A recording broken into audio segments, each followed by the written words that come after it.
everybody, welcome back to my channel. This is part 3 of Love is in the Air Wreath Kit by Bucilla. I am hoping in this part 3 video to finish this wreath up finally. I started this, I think this is the 3rd year that I've worked on it. I usually only work on it around February, so it really hasn't taken me 3 solid years. It's just that I only work on it, here and there. So I think I stalled last year in part 2 because I wasn't sure if I was going to make a wreath or if I was just going to use all the beautiful hearts that I finished and make a garland out of it.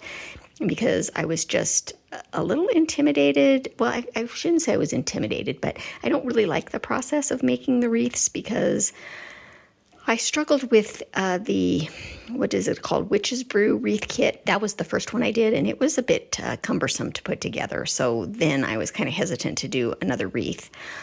But then this past summer, I finished the wreath. I think it's called Summer Fun.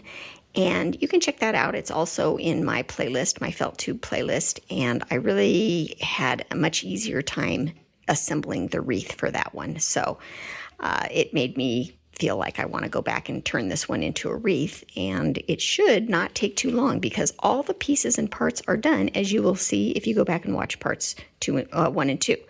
So the only thing I'm getting ready to do now is cut out the wreath front, and then I just need to attach all of the little leaves on in the spots that they go. And I did leave their little numbers attached to them so that I can see, in which location they go. And I'm going to do that. So in the next clip, you will see that I have the wreath front cut out, all of the leaves attached, and then the next part after that, I'm going to stitch all of the hearts on, which have been completed. And then I have these little flowers, all the blue and yellow and white flowers to put on. I think there's a couple of these roses. All the pieces are done. I could grab those, I guess, just in case you are seeing this video first and you haven't seen parts 1 and 2 yet. Let me go ahead and grab those real quick. Okay, here are all of the different hearts. And we've got our little roses here. And, I forgot to grab the flowers. Hold on, let me grab those. Okay, I'm not going to take them out of the baggies, but these are the daisies and the little yellow flowers and the blue flowers. All the hearts, the roses, and everything. So everything is done. And I guess I should say the date. It's February 11th, 2026. So I would like to have this done in time for Valentine's Day. But if I don't, I have my mantle decor up. I'll probably keep my Valentine's stuff up all through the rest of the month. So even if I don't get this done right by Valentine's Day, I'll still keep it displayed until March, in which I will then put some St. Patrick's Day stuff. All right, I'm going to go ahead and get started attaching all of the leaves, and I will check in with you as soon as I get that done. Okay, bye for now. All right, it is Valentine's Day. Happy Valentine's Day. It's a Saturday, and I am hoping to get this wreath done today. That's my goal. I don't really have many plans today, so I'm just going to stitch the hearts onto the wreath. As you could see, I got all of the leaves put on. And also last night, I went ahead and did the filling, basically, of what's going to go in the middle of the wreath. So I've got the piece. Oops, it's sticking. So there, I've got the backing piece. I did not have any. I think when I did my last wreath, I used, what's it called, poster board, which is much more flexible, but I didn't have any, so I went ahead and used foam core, and yes, I cut it with a very dull box cutter, so the edges are very choppy, but it doesn't have to look pretty. This part doesn't have to look pretty because nobody's going to see it. Nobody is going to care. So I cut it just a little bit, narrower than the backing piece. And then I took some quilt batting and I'm going to layer that on there. So this wreath will be a little bit stiffer than the one I made last summer, the Summer Fun, because it was a poster board as opposed to the foam core. Foam core has some stiffness to it. So we'll see. This will be the 3rd wreath that I've made, and each wreath I have assembled differently. So I can decide when I'm done which one I like the best and then use that method going forward. All right, I'm going to stitch up some hearts. Oh, the hearts and the little flowers I have to put on too, which I don't think is going to take long at all.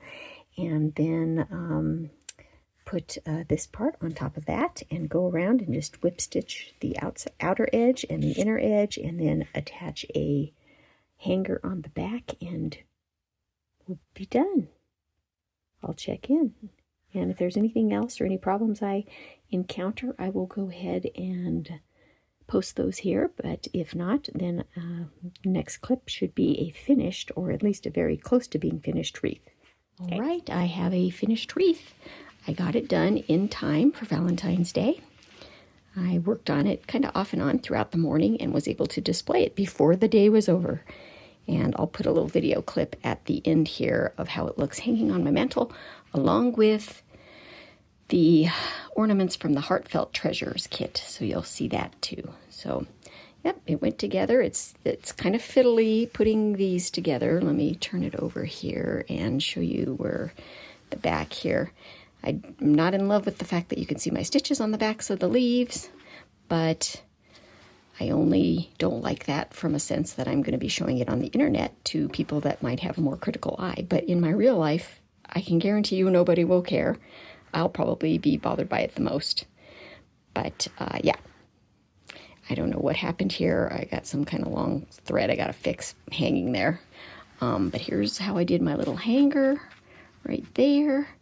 I attached that afterwards, and then you can just kind of see the edging going around here, kind of how you put it together on the inside there. That's probably the most fiddly part, is just kind of going around and attaching the two wreath pieces together, just because this is not flexible at all because of the foam core. It's kind of stiff, so it's hard to work with, but I really like the body that it has afterwards. You know, it's really stiff and lightly padded.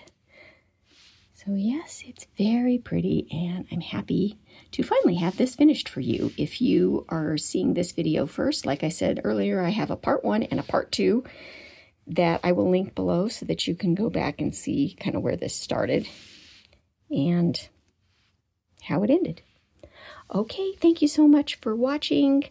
I will see you in the next video, and I don't know what I'm going to be working on next. I think I'm going to be, well, since March is coming up and St. Patrick's Day is coming up, Merry Stockings has an ornament kit that's the theme of St. Patrick's Day. So I'll probably do that ornament kit, but I don't know if I'll film a video of that one or not. I may just come in afterwards and do a review of the kit and show you the finished items. That's all for now, so I will see you next time. Happy stitching!